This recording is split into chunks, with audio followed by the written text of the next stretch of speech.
તુલસીદાસનો એક દુહો છે દોહાવલીમાં, અલી પતંગ મૃગ મીન ગજ એક એક રસ કી આંખ. અલી એટલે ભમરો, પતંગ એટલે પતંગિયું. અલી પતંગ મૃગ હિરણ, મીન ગજ, મીન એટલે માછલી, ગજ એટલે હાથી. આ તુલસીદાસજી મહારાજ કહે છે કે ભમરાને સુગંધ લેવા માટે થઈને કે કમળની અંદર બેસે અને પછી રાત પડે એટલે કમળ બીડાઈ જાય.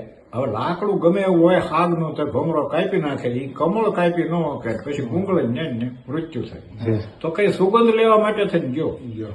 અલી પતંગ પતંગિયું કે એને રૂપ આંખથી જોવો, એ રૂપના આશિક.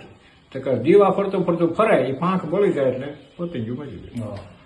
એ કે જોવા માટે જીવ. અલી પતંગ મૃગ, મૃગ એટલે હારી જો કોઈ વીણા વગાડે કે કોઈ વાયલિન કે જંતર વગાડે તો કે સાંભળવા માટે થઈને કે શ્રવણથી સ્થિર થાય એટલે તીર મારે.